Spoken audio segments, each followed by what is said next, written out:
దావీదు జీవితంలో శత్రువు తరుముతున్నాడు. దావీదు ఒంటరివాడి పరుగులెడుతున్నాడు. ప్రాణభయంతో శత్రువు చేసే దాడి నుండి తప్పించుకోవడానికి దావీదు పరిగెడుతున్నాడు. ఆ సందర్భంలో 13వ కీర్తన రచించాడు. 13వ కీర్తనలో రాశాడు. మొదటి వచనంలో ఏమంటాడంటే, యెహోవా ఎన్నాళ్ళ వరకు నన్ను మరిచిపోదువు, నిత్యము మరిచదవా అంటున్నాడు. ప్రభువా, నా శత్రువులు నన్ను తరుముతున్నారు, ఎన్నాళ్ళ వరకు? నువ్వు కూడా అంటావు, నేను కూడా అంటా, ప్రభు ఇంకా ఎన్నాళ్ళు ఈ అప్పులు, ఎన్నాళ్ళు ఈ కష్టాలు, ఎన్నాళ్ళు ఈ బాధలు, నా ప్రవర్తన సరిగ్గా లేదంటావా, నా ప్రార్థన జీవితం సరిగ్గా లేదంటావా, నేను నీకు ఇంకా నచ్చలేదంటావా, ఇంకా నీకు ఆయాస్కరమైంది, నీకు నచ్చనిది, నేను గాయపరిచేది, నేను బాధపరిచేది నాలేమో ఉందంటావా, ఉంటే బయలుపరచు ప్రభా. దాన్ని ఒప్పుకోవడానికి, విడిచిపెట్టడానికి, నన్ను నేను కడుక్కోవడానికి, నీకు లోబడ్డానికి నేను సిద్ధంగా ఉన్నాను ప్రభా. చాలా కాలం మనం ఇలాంటి ప్రార్థన చేస్తాం. ఫైనల్గా ఎన్నాళ్ళు మట్టుకు ఇంకా నేను ఈ అప్పులో ఉండాలి, ఎంతకాలం నేను ఇలా మూలగాలి, ఎంతకాలం నేను ఈ శాపంలో ఉండాలి, ఎంతకాలం ప్రభా నిన్ను నమ్మి 10, 12, 15, 20 సంవత్సరాలు అయిపోతూ ఉంది. నా జీవితంలో ఎప్పుడు వాగ్దానం స్థిరపరచబడుతుంది, ఎప్పుడు మేలు జరుగుతుంది, ఎప్పుడు ఈ అప్పులో నుండి, ఈ రోగంలో నుండి, ఈ వ్యధలో నుండి, ఈ ఒంటరితనంలో నుండి, ఈ వ్యాధిలో నుండి నేను బయటకు వస్తాను ప్రభా, ఎంతకాలము? హల్లెలూయా. నన్ను మర్చిపోయావు ప్రభా, నన్ను చూడట్లేదా, నన్ను పట్టించుకోవట్లేదా అని చాలా సందర్భాల్లో మనం ప్రార్థన చేస్తాం. దావీదు కూడా అదే అంటున్నాడు, ఎంతకాలము? హల్లెలూయా. అనంట, ఎన్నేళ్ల వరకు నన్ను మరిచిపోదు, నిత్యము మరిచదవా, నా శత్రువు అయిన సౌలు నన్ను తరుముతున్నాడు, ఎంతకాలం తరుముతాడు, నేను ఎంతకాలం పారిపోలే, ఇంకా ఎన్నేళ్ళు, ఇంకెంతకాలం నేను ఇలా పారిపోను, నన్ను మరిచిపోతావా, పూర్తిగా మరిచిపోతావా అని ఇక్కడ ప్రశ్నించాడు. తర్వాత, నాకెంతకాలము విముఖుడవైందు, ఎంతవరకు నా మనస్సులో నేను చింతపడను. చాలా క్లియర్గా చెప్తున్నాడు. ఎంతకాలం నాకు విముఖుడిగా అంటే నాకు దూరంగా ఉంటావు, నాలో నేను ఎంతకాలం చింతపడను అనుకుంటావు. ప్రభువా, నా బాధలు ఎవరికి చెప్పుకునే కాదు, ఎవరికి చెప్పుకుని నేను అలసైపోతాను. నాకు ఇన్ని లక్షలు అప్పు ఉందని ఇతరులకు నేను ఎలా చెప్పగలుగుతా? నాకు ఈ జబ్బు ఉందని, లేదా ఈ బాధ ఉందని, ఈ సమస్య ఉందని ఇతరులతో నేను చెప్పుకోలేను కదా. హల్లెలూయా. నాకున్న బాధను బట్టి, నాకున్న గాయను బట్టి నేను చింతలోకి వెళ్ళిపోతాను. ఇంకెంతకాలం చింతించను ప్రభా, ఎంతకాలం నాకు విముఖుడుగా ఉంటావు? హల్లెలూయా. ఇది ప్రార్థన చేస్తున్నాడు. 2వ వచనంలో, ఎంతవరకు నా హృదయము పగలంతయు దుఃఖాక్రాంతునయుందును, ఎంతవరకు నా శత్రువు నా మీద తను హెచ్చించుకును. హల్లెలూయా అంటున్నాడు. నా శత్రువు ఎంతకాలం హెచ్చించుకుంటాడు? ఇంకెంతకాలం నా శత్రువు ముందు నేను, నా శత్రువు కాళ్ళ కింద, నా శత్రువు చేతుల కింద, నా శత్రువు బలము కింద ఎంతకాలం అనగదొక్కబడతాను? ఎంతకాలం నా శత్రువు నా మీద తను హెచ్చించుకుంటాడు? హల్లెలూయా. ఈ 6 వచనాల్లో, ఈ 5 వచనాల్లో మనం చూసినట్లయితే 13వ అధ్యాయంలో మొదటి 2 వచనాలు ప్రార్థన చేస్తూ ఉన్నాడు, దేవునికి ప్రార్థన చేస్తున్నాడు. ప్రభువా, ఎంతకాలం నన్ను మరిచిపోతావు, నిత్యము మరుస్తావా, ఎంతకాలం నాకు విముఖుడుగా ఉంటావు, ఎంతకాలం నా మనసులో నేను చింతపడను, ఎంతకాలం నా హృదయంలో పగలంతీ దుఃఖాక్రాంతిని ఎందును, ఎంతవరకు నా శత్రువు నా మీద తను హెచ్చించుకుంటాడు? ప్రార్థన. అన్ని క్వశ్చన్ మార్కులు, దేవుని దగ్గర సందేహముతో ప్రార్థన చేస్తూ ఉంటాడు. ఇంకా ఎంతకాలం ప్రభా, ఎంతకాలం నేను ఓడ్చుకో, నాకు మంచి రోజులు రావా, నాకు స్వతంత్రం రాదా, నాకు స్వస్థత రాదా, నాకు విడుదల రాదా? హల్లెలూయా. ఈ 2 వచనాల్లో మనకేం కనబడుతుందంటే ప్రార్థన కనబడుతూ ఉంది. హల్లెలూయా. 3వ వచనం నుంచి 3వ వచనం 4వ వచనం మనం చూసినట్లయితే విన్నపాలు కనబడుతున్నాయి. దేవుడితో విన్నవించుకుంటున్నాడు. ప్రార్థన వేరు, విన్నపం వేరు. హల్లెలూయా. చూడండి, 3వ వచనంలో, యెహోవా నా దేవా, నా మీద దృష్టి ఉంచి నాకు ఉత్తరమేమో. ప్లీజ్ ప్రభా, బ్రతిమలాడుతున్నాను. ఫస్ట్ 2 వచనాల్లో ప్రార్థన, ఎంతకాలం అలా ఉంటావయ్యా, నా శత్రువు నా మీద తను హెచ్చించుకుంటున్నాడు, ఎంతకాలం నాకు విముఖుడుగా ఉంటావు, ఏడుస్తూ రోధిస్తూ ప్రార్థన చేశాడు. 2 వచనాల్లో ప్రార్థన కనబడుతుంది. 3వ వచనం వచ్చేసరికి విన్నపం, బ్రతిమలాడుతున్నాడు. విన్నపం అనగా బ్రతిమలాడటం, విజ్ఞాపన చేయటం. ప్లీజ్ ప్రభువా, చాలా బ్రతిమలాడుతూ అంటున్నాడు 3వ వచనంలో, యెహోవా నా దేవా, నా మీద దృష్టి ఉంచి నాకు ఉత్తరం ఇవ్వు, నేను మరణ నిద్ర నొందకుండాను వాణ్ణి గెలిచితనని నా శత్రువు చెప్పుకుంటున్నాడు. హల్లెలూయా. నేను తూలిపోతూ ఉండగా నా విరోధులు హర్షింపుకుండును, నా కన్నులను వెలిగింపుము. ప్లీజ్ ప్రభా, నా కన్నులు వెలిగించు, నా శత్రువు ఎదుట నేను ఓడిపోకుండా, నా శత్రువు ఎదుట నుండి నేను పారిపోకుండా, నా శత్రువు ఎదుట నేను నిలబడడానికి నా కన్నులు తెరువు, నా మనస్సుని తెరువు అని విన్నపిస్తూ ఉన్నాడు. హల్లెలూయా. రైతులాడు చెప్పండి. హల్లెలూయా. 5వ వచనంలో పాట పాడుతున్నాడు. ఫస్ట్ 2 వచనాల్లో ప్రార్థన, తర్వాత 2వ వచనాల్లో విన్నపం, విజ్ఞాపన. లాస్ట్ 5వ వచనంలో ఏం చేస్తున్నాడు? నేనైతే నీ కృపయందు నమ్మిక ఉంచి ఉన్నాను, నీ రక్షణ విషయమై నా హృదయం హర్షించుచున్నది, యెహోవా నాకు మహోపకారం చేస్తున్నాడని నేను ఆయనని కీర్తించదు. అయిపోయింది. ఫస్ట్ 2 వచనాలు తన బాధంతటిని వెల్లడిపరిచాడు.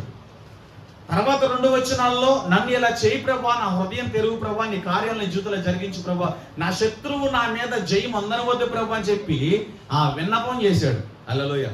ప్రార్థన, విన్నపం. 5వ వచనంలో నేనైతే నీ కృపయందు నమ్మిక ఉంచి ఉన్నాను. హల్లెలూయా. మన చేతిలో కూడా ఇంతే కదా. అనుకుంటాం, ప్రభా ఇంకెంతకాలం ఈ బాధలు నేను పడాలి, ఇంకెంతకాలం ఈ అప్పులో ఉండాలి, ఎంతకాలం ఈ పోరాటం, ఎంతకాలం ఈ షాపు, ఎంతకాలం నేను జీవితం, చాలా కాలం నుండి నేను మంచి భక్తి చేస్తున్నా. నిజమే, మంచి భక్తి చేస్తున్నా, ప్రార్థనలో వెళ్తున్నా, వాక్యమాధారంగా జీవిస్తున్నా, పరిశుద్ధంగా జీవితున్నా, సంఘ క్రమం అంతటిలో కూడా నువ్వు నమ్మకంగా ఉండినప్పటికీ కొన్ని జీవితంలో కొన్ని కార్యాలు జరగక, శ్రమల్లో ఉండి, వేదనలో ఉండి, ఒంటరితనంలో ఉండి, బలహీనతల్లో ఉండి, బాధల్లో ఉండి మనం ఏమంటామంటే, నేనంతా మంచిగానే బ్రతుకుతున్నప్పుడు నా జీవితంలో ఎందుకు ప్రభు నువ్వు ఇలా చేసావు?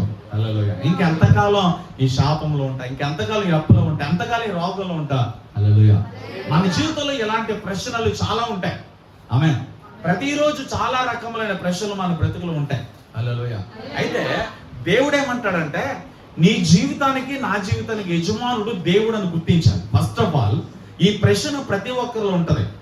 ఈ ప్రశ్న వచ్చే ప్రతి ఒక్కరు కూడా మనం ఆలోచన చేసి ఒక మంచి దీంట్లో ఒక మంచి దీన్ని ఏమంటారు? హల్లెలూయా.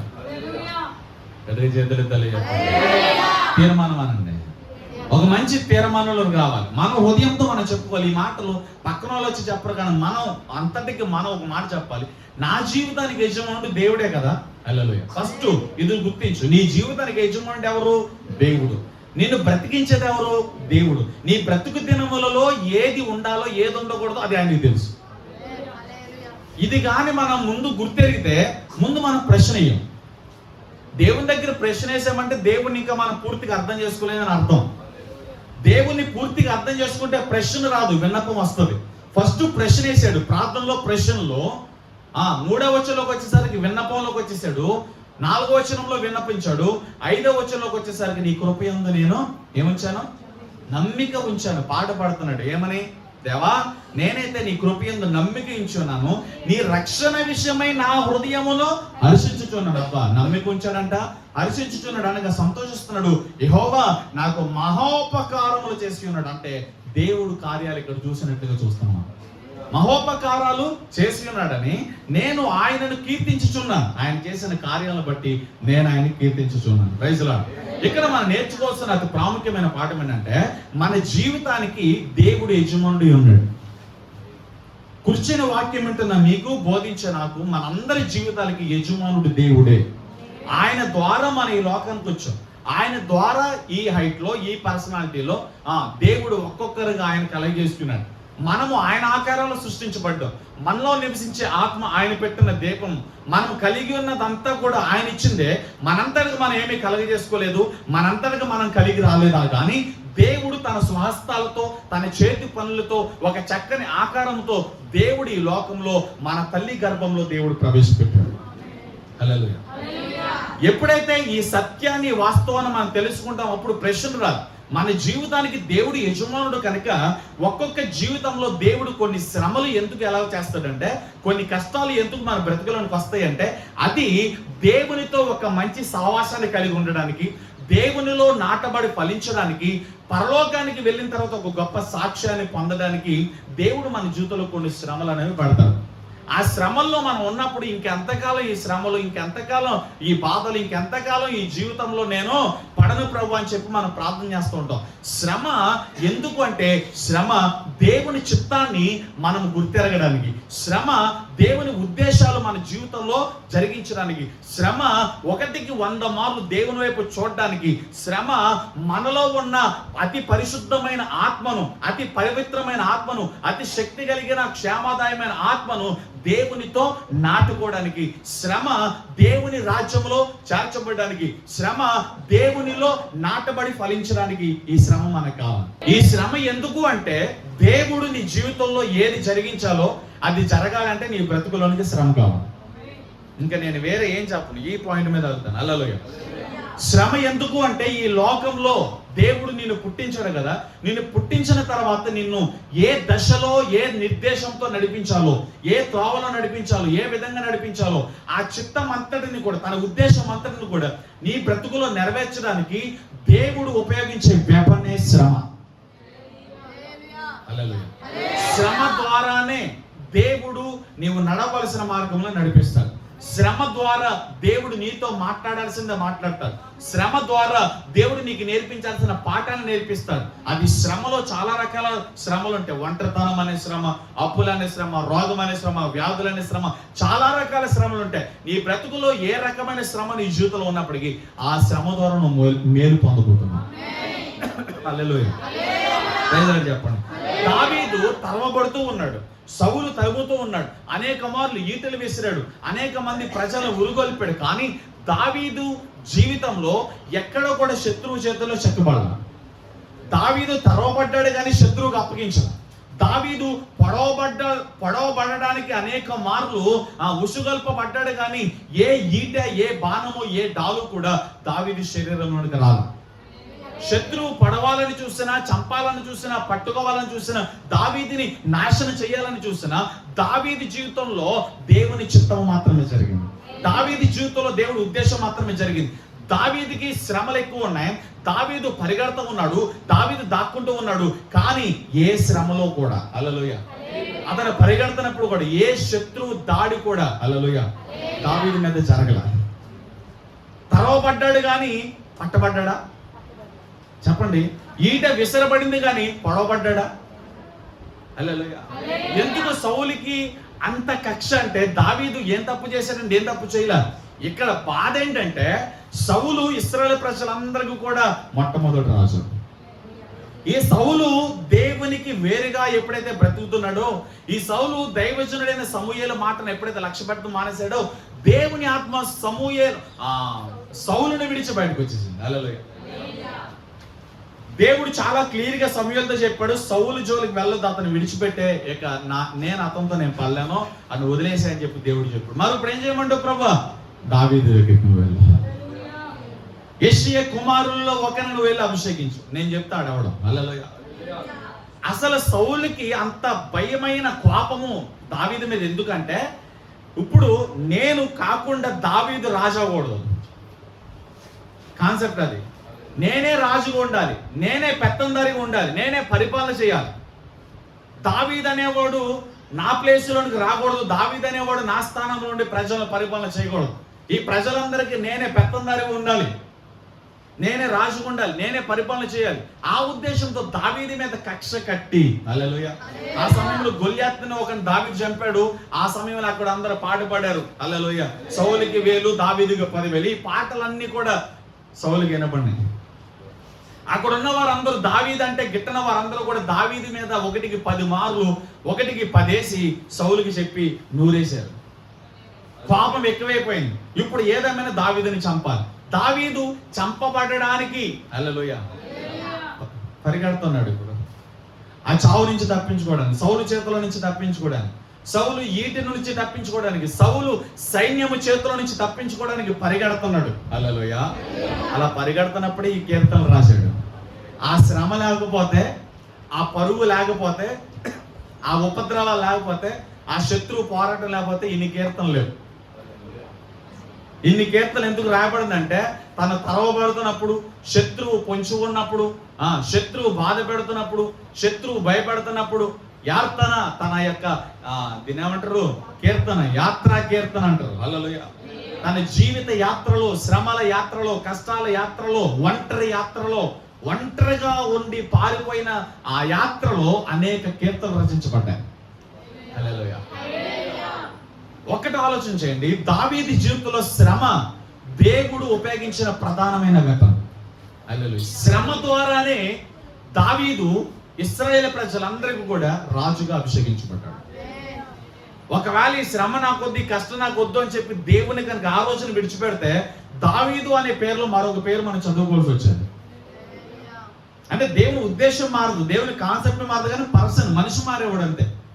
దావీదు దేవుని ప్రేమించాడు కనుక, దావీదు దేవుని హృదయానుసారుడు అయ్యాడు కనుక, దావీదు దేవునికి లోబడి దేవుని ప్రేమించాడు కనుక, దావీదు సాత్వికుడుగా ఉన్నాడు కనుక, దావీదు దీన మనసు కలిగిన వాడు ఉన్నాడు కనుక, దావీదు దేవుని హృదయానుసారుడుగా ఉన్నాడు కనుక దావీదుని దేవుడు అభిషేకించాడు.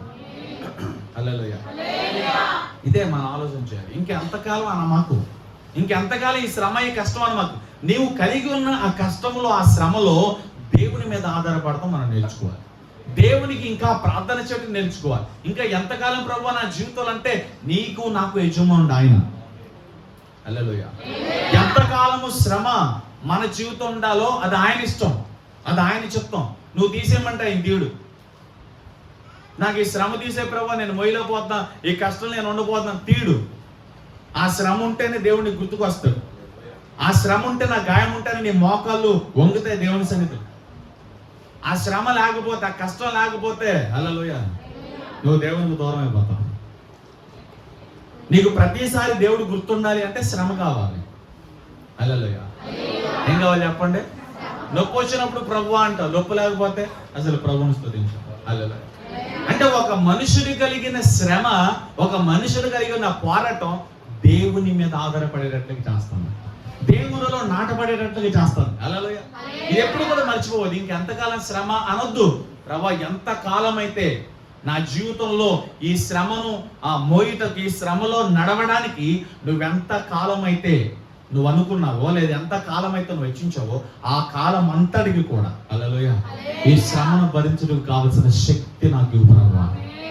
నా శక్తి నాలో క్షీణించుచున్నప్పుడు నీ శక్తి నాలో పరిపూర్ణమగునట్లుగా, నీ పాలన నాలో పరిపూర్ణమగునట్లుగా ఈ శ్రమలో, ఈ శోధనలో నీ కోసం నేను సువర్ణంగా మారడానికి ఓర్పు నీవు ప్రభువా, ధైర్యం నీవు ప్రభువా, విశ్వాసం నీవు ప్రభువా అని ప్రార్థన చేయాలి.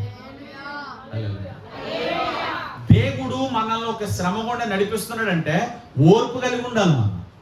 హల్లెలూయా. చూడండి ఒకసారి మొదటి పేతురు పత్రిక, హెబ్రీ పత్రిక చూడండి. హెబ్రీ పత్రిక 10వ అధ్యాయము 36వ వచనం చదవండి, తొందరగా అందించు. హెబ్రీ పత్రిక 10వ అధ్యాయం 36వ వచనం. మీరు దేవుని చిత్తమును నెరవేర్చిన వారై వాగ్దానము పొందు నిమిత్తము మీకు ఓరిమి అవసరమై ఉన్నది. అలా ఏం కావాలి? ఓర్పు కావాలి. దేనికి?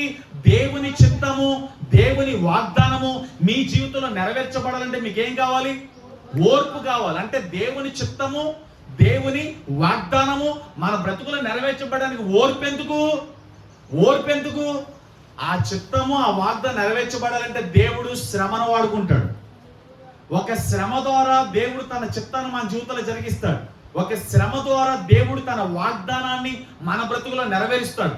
ఇప్పుడు దేవుడు మనకిచ్చిన వాగ్దానము, దేవుడు కలిగి ఉన్న తన చిత్తము మన జీవితంలో నెరవేర్చబడాలంటే మనకేం కావాలి? ఓరిమి అవసరం, ఓర్పు అవసరం. హల్లెలూయా. ఏం కావాలి చెప్పండి? మళ్ళా చదవండి ఆ వాక్యాన్ని. మీరు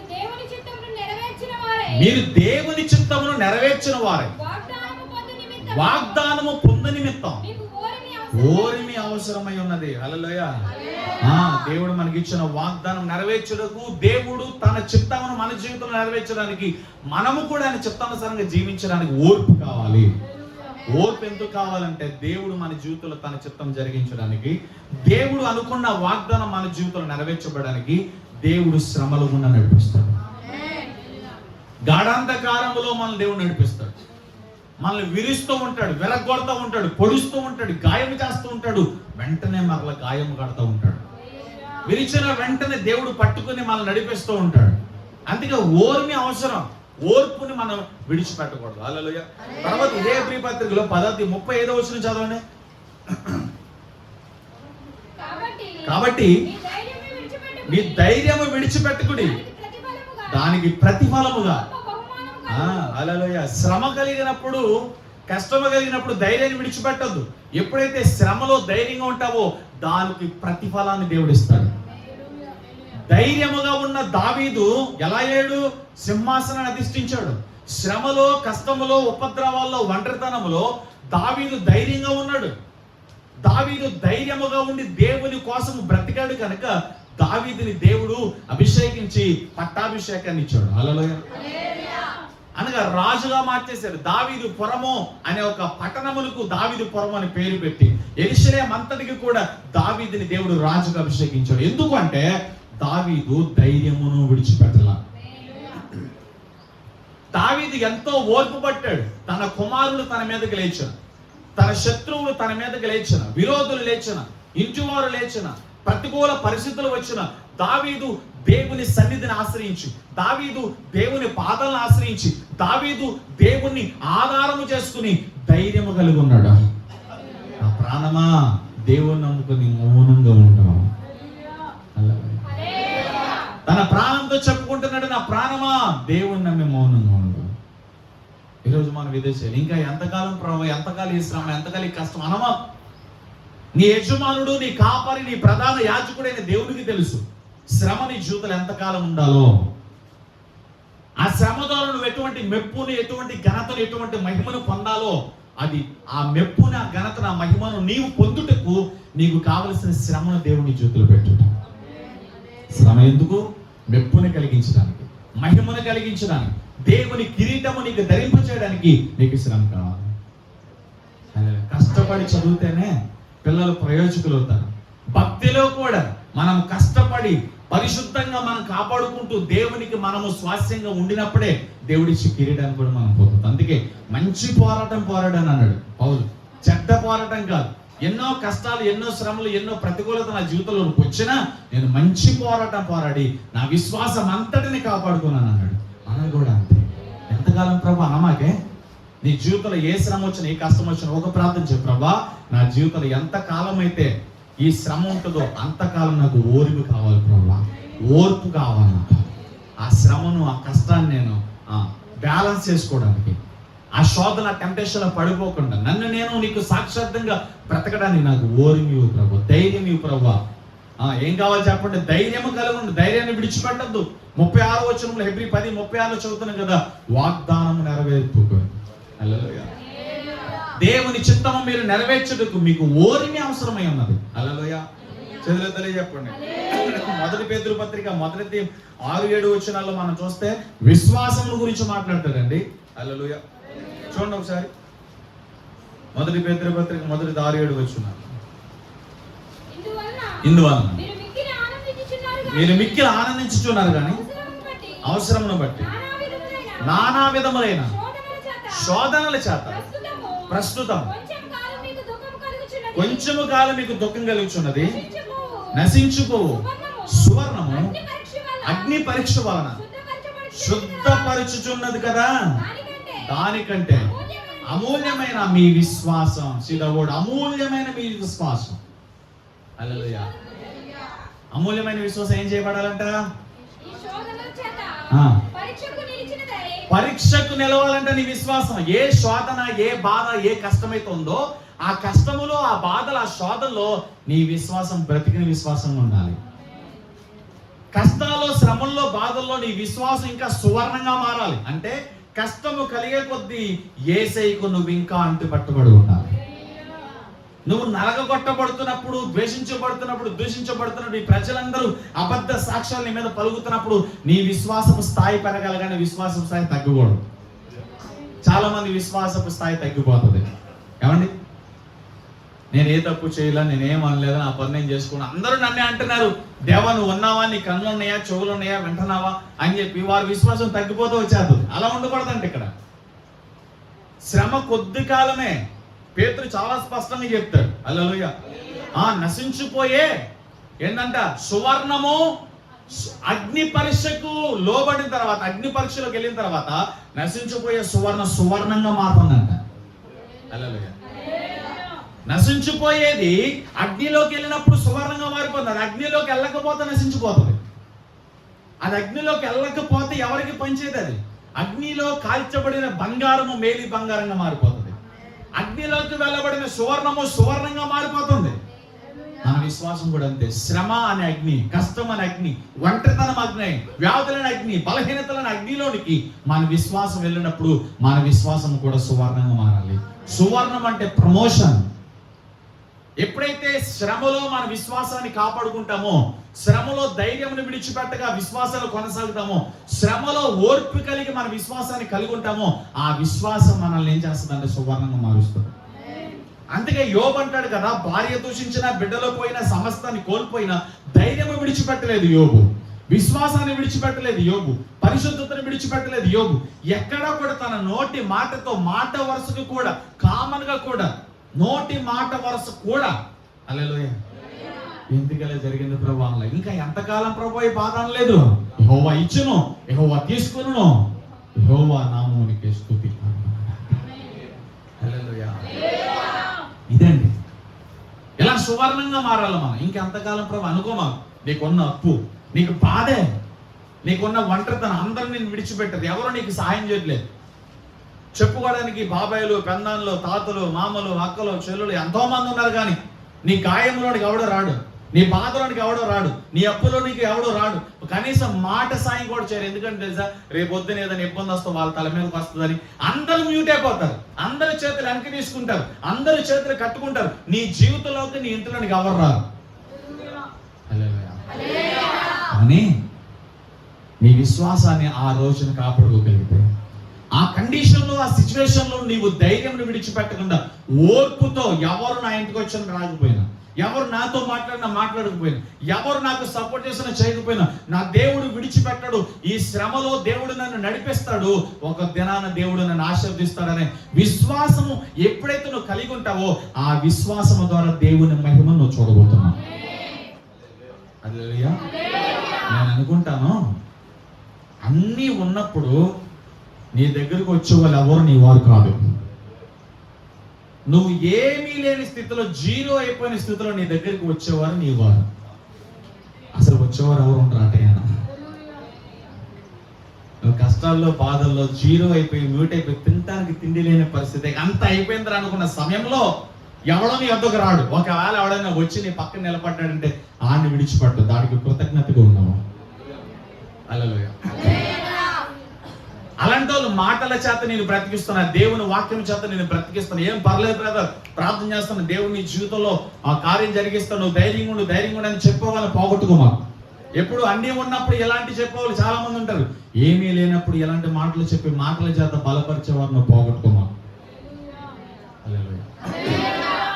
వాళ్ళు సాయం చేయలేకపోయిన నోటి మాటల చేత నిన్ను బలపరచడానికి, నీ విశ్వాసంలో నిన్ను కొనసాగించడానికి ప్రయత్నం చేస్తారు, అలాంటి వాళ్ళు పోగొట్టుకోమాకండి.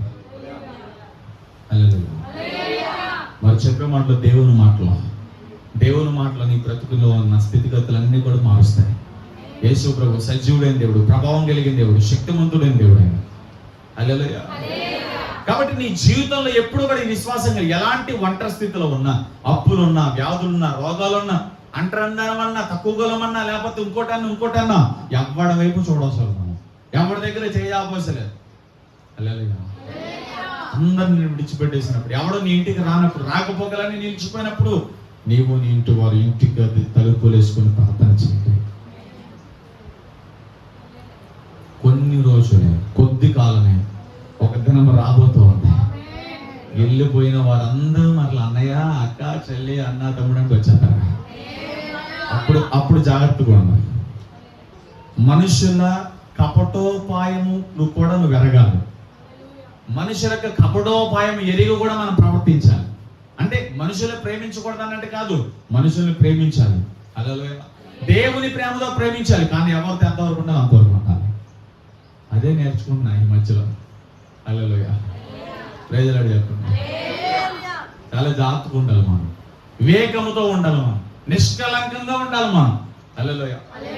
అది ఎవరు నా జోలికి, ఎవరు నా జీవితంలో నీకు రాలేక అందరూ విడిచిపెట్టారన్న, అది మంచిది నీకు. అసలు నీ జీవితంలో వాళ్ళు ఉంటే దేవుడు కార్యం జరిగించలేడు. నువ్వు ఒంటరి అయిపోయిన తర్వాత, మ్యూట్ అయిపోయిన తర్వాత, నీ బలములు చాలనప్పుడు, నీ శక్తి చాలినప్పుడు, ఇక కూర్చొని పడిపోయే స్థితి వచ్చినప్పుడు, లేచుటకు శక్తి లేనప్పుడు, దేవుడు నీ పక్షానికి వస్తాడేమో, ప్రధాన యాజకుడిగా పనిచేస్తాడేమో, ప్రధాన కాపరిగా పనిచేస్తాడేమో. హల్లెలూయా. ప్రైజ్ లార్డ్ చెప్పండి. మన పిల్లలు సైకిల్ దొరుకుతున్నప్పుడు లేదా నడుస్తున్నప్పుడు పడిపోయారు అనుకో, మనం చూస్తాం పడిపోయారు అనుకో, చూడకుండా దూరంలో పడిపోతే అది వేరే విషయం. మన కన్నుల ముందు సైకిల్ తొక్కుతూ పడిపోయారు, లేదా పరిగెత్తుతూ పడిపోయారు మన పిల్లలు. మీ పిల్లలు నీకు, నా పిల్లలు నాకు కదా. హల్లెలూయా. అది నువ్వు చూసావు, నువ్వు కూర్చొని నవ్వుతావు, పరిగెత్తుకుంటే లేపుతావు. చెప్పాలి, అందరూ చెప్పాలి. పరిగెత్తుకుంటూ వెళ్ళి పడిపోయిన వారిని ఏం చేస్తావు? లేపుతావు. హల్లెలూయా. వాడు పరిగెత్తుతూ పడిపోయాడు, పరిగెత్తుకుంటూ వెళ్ళి లేపు, నాన్న దెబ్బ తగిలే అని చెప్పి తుడిచాడు. హల్లెలూయా. దేవుడు అంతకంటే మన ఎడల శ్రద్ధ వహించాడు. హల్లెలూయా. ఎలా నడవగలుగుతావా నాన్న? నడుస్తాను మమ్మీ అని ఆడు నడిచాడు అనుకో, ఆడు చేయి పట్టుకుని నువ్వు నడిపిస్తావు. ఒకవేళ ఆడికి నిజంగా దెబ్బ తగిలి నడవలేకపోతే నువ్వు చంకను ఎలా పెట్టుకుంటావు, నీ దేవుడు కూడా నేను చంక పెట్టుకున్నాను. నువ్వు నడవలేకపోతే నేను ఎత్తుకు నడిచే దేవుడు. నువ్వు చాడిపోతుంటే దేవుడు చూస్తూ ఊరుకోడు. నువ్వు అగ్నిలోకి వెళ్ళిపోతుంటే చూస్తూ ఊరుకోడు.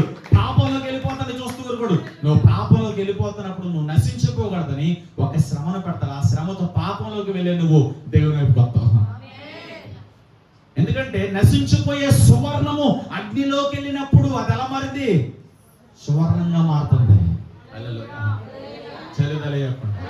నువ్వు పాపంలోకి వెళ్ళిపోతున్న దేవుడు ఊరుకోడు. ఒక శ్రమ, నువ్వు దీవించబడడానికి ఒక శ్రమ, దేవుని చిత్తం నీ బ్రతుకులు నెరవేర్చబడడానికి ఒక శ్రమ, ఇక్కడ మందిరం పడగొట్టబడడానికి ఒక శ్రమ. హల్లెలూయా. సారీ, మందిరం కట్టబడి ఇక్కడ మందిరంలో మనందరం కలిసి ఆరాధించబడడానికి ఒక శ్రమ.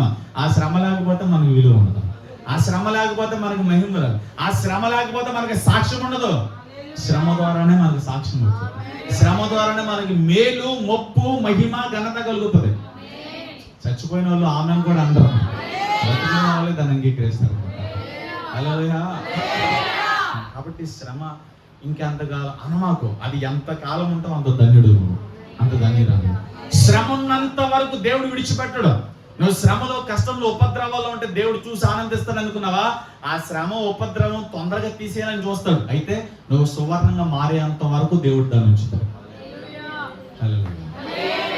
ఒక వ్యక్తి జీవితం నుంచి కొన్ని పాటలు నేర్చుకున్నాం. మనందరూ తెలుసు యోసేపు గురించి. చూద్దాం ఒకసారి యోసేపు జీవితంలోకి రండి. ఒకసారి ఆదికాండం 39వ అధ్యాయంలోకి రండి. ఆదికాండం 39వ అధ్యాయము 20వ వచనం చూద్దాం ఒకసారి. 20వ వచనంలో అతన్ని పట్టుకుని రాజు ఖైదీలు బంధింపబడి చెరసాలలో వేయించును. అతడు అక్కడ చెరసాలలో ఉండెను. హల్లెలూయా. చెరసాలలో వేయబడతానండి. హలో, ఏ తప్పు చేశాడు ఈయన? అసలు ఆయన బ్రతుకుకి మన బ్రతుకి సంబంధం ఉండదు. ఆయన సూపర్ పరిశుద్ధుడే. హల్లెలూయా. యోసేపుని చెరసాలలో వేయటం ఏంటండి? ఎంత ఓర్చుకున్నాడు. ఇందాక నేను చెప్పాను, ఓర్పు, ధైర్యము, తన విశ్వాసమును యోసేపు జీవితంలో మనం ఖచ్చితంగా చూస్తాం. చెయ్యని తప్పుకి జైల్లోకి వెళ్ళిపోయాడు. జైల్లోకి వెళ్ళిపోయినప్పుడు ఎంత ఓర్పు పట్టాడు, ఎంత సహనాన్ని కలిగి ఉన్నాడు, ఎంత విశ్వాసాన్ని కలిగి ఉన్నాడు. ఎందుకు ఈయన చెరసాల్లోకి వెళ్ళాడంటే, మన హెబ్రీ పత్రికలో 10:36 వచనం మనం చదివాం. దేవుని చిత్తం మన జీవితంలో నెరవేర్చబడడానికి, దేవుని వాగ్దానము మన బ్రతుకులో నెరవేర్చబడడానికి ఏం కావాలా? ఓరిమి కావాలి. ఇప్పుడు యోసేపుకు కలిగిన శ్రమను బట్టి ఈయన చెరసాలలోకి వెళ్ళిపోతున్నాడు. చెరసాలలోకి వెళ్ళిపోతున్నప్పుడు ఈయన జీవితంలో ఏముందో తెలుసా? ఓర్పు ఉంది. ఓర్పు పట్టాడు యోసేపు. జైల్లోకి వెళ్ళిపోతే ఏ తప్పు చేయకుండా అరెస్ట్ చేయబడ్డాడు. ఏ తప్పు చేయకుండా చెరసాలలో బంధించబడ్డాడు. ఎంత ఓర్పు ఉందండి. ఆ ఓర్పు లేకపోతే వాగ్దానం ఎలా నెరవేర్చబడుతుంది? ఆ ఓర్పు లేకపోతే దేవుని చిత్తం ఎలా నెరవేర్చబడుతుంది? ఏంటి యోసేపు కళ ఏంటి? యోసేపు వాగ్దానం ఏంటి? యోసేపు దర్శనం ఏంటి? యోసేపు జీవితంలో దేవుని చిత్తం ఏంటి? అన్నలందరూ వచ్చి సాగిలు పడాలి. హల్లెలూయా. యోసేపు రాజవ్వాలి, దేవుని చిత్తం అది. యోసేపు కరువులో ఉన్న కానానుని పోషించాలి, దేవుని చిత్తం అది. తన తండ్రి ఇంటిని, తన అన్నదమ్ములందరినీ కూడా ఆదుకోవాలి, దేవుని చిత్తం ఇది. తన అన్నదమ్ములందరిని ఆదుకోవాలంటే చెరసాలోనికి వెళ్ళాల్సి వచ్చింది. కరువు ప్రాంతమై ఉన్న కనాను ప్రాంతం అంతటిని కూడా పోషించాలి అంటే ఎక్కడికి వెళ్ళాలా? చెరసాల జీవితం. తన కళ, తన వాగ్దానము, తన దర్శనము నెరవేర్చబడాలంటే యోసేపు ఎక్కడికి వెళ్ళాలి? జైల్లోకి వెళ్ళాలి. చెరసాలలోకి వెళ్ళకపోతే వాగ్దానం లేదు, చెరసాల్లోకి వెళ్ళకపోతే కిరీటం లేదు, చెరసాల్లోకి వెళ్ళకపోతే మహిమ లేదు, చెరసాల్లోకి వెళ్ళకపోతే అన్నదమ్ములు ఆదుకోలేడు, చెరసాల్లోకి వెళ్ళకపోతే తన కానాను ప్రాంతాన్ని పోషించలేడు. హల్లెలూయా. చెరసాలలోనికి వెళ్ళిన యోసేపు జీవితంలో దేవుని వాగ్దానం నెరవేర్చబడింది. హల్లెలూయా. చాలా ఓర్పుతో ఉన్నాడండి. ఓర్పు ఏంటి చెప్పండి? ఓర్పు. ఇతడు ఓర్పుతో ఉన్నాడు. ధైర్యాన్ని విడిచిపెట్టల, విశ్వాసాన్ని విడిచిపెట్టలేదండి. అక్కడ యోబు గురించి మనం నేర్చుకుంటే, యోబు ధైర్యముతో విశ్వాసంతో భార్య మాటను కూడా పక్కన పెట్టి, భార్య మాటను కూడా తృణీకరించి దేవుని గణపరిచాడు. యోసేపు కూడా అంతే. అన్నలు నెట్టిన గుంటలో త్రోసి నెట్టేసిన అమ్మేసిన, హల్లెలూయా, యోసేపు ఏ తప్పు చేయకుండా జైల్లో గెలిగిపోయినాడు. ఆమె ఓర్పుతో ఉన్నాడు, ధైర్యంతో ఉన్నాడు, విశ్వాసంతో ఉన్నాడు. కాబట్టి ఫరో అయ్యాడు, రాజు అయ్యాడు. హల్లెలూయా. ఓర్పు అవసరం. నీ బాధలు ఎవరికి చెప్పమా, నీ కష్టాలు ఎవరికి చెప్పమా. మనుషులు నిమిత్తం మాత్రం వాళ్ళు ఏం చేస్తారు చెప్తే, ఏదో మంచిగా ఉన్నప్పుడు ఏదో సేపు ప్రార్థన చేస్తారు. ఒకవేళ చెడిందానికి వాడికి నీకు ఊరంతా చాటించి పందిరేస్తారు. ఏది చెప్పాలి అదే చెప్పుకో. నీ బలహీనత ఏదైనా, నీ బాధ ఏదైనా, నీ సమస్య ఏదైనా యేసుకి చెప్పుకో. యేసు దగ్గర ప్రార్థించు, యేసు దగ్గర కన్నీరు కాచు, యేసు సన్నిధిని ఆధారం చేసుకో, దేవునికి ప్రార్థించు. దేవుడు నిన్ను మరిచిపోవడానికి, దేవుడు నిన్ను విడిచిపెట్టడానికి, విడిచిపోవడానికి ఆయన అన్యాయస్తుడు కాదైనా, మాట తప్పే దేవుడు కాదైనా, ఇచ్చిన మాట నెరవేర్చే దేవుడు ఆయన. ఓర్పు పట్టు, కొంతకాలమే ఓర్పు పట్టు. శ్రమ నీ జీవితంలో శాశ్వత కాలం ఏమి ఉండదు, కొంతకాలమే. ఆ కొంతకాలం కూడా ఎందుకంట మెప్పు ఘనత కలగడానికి.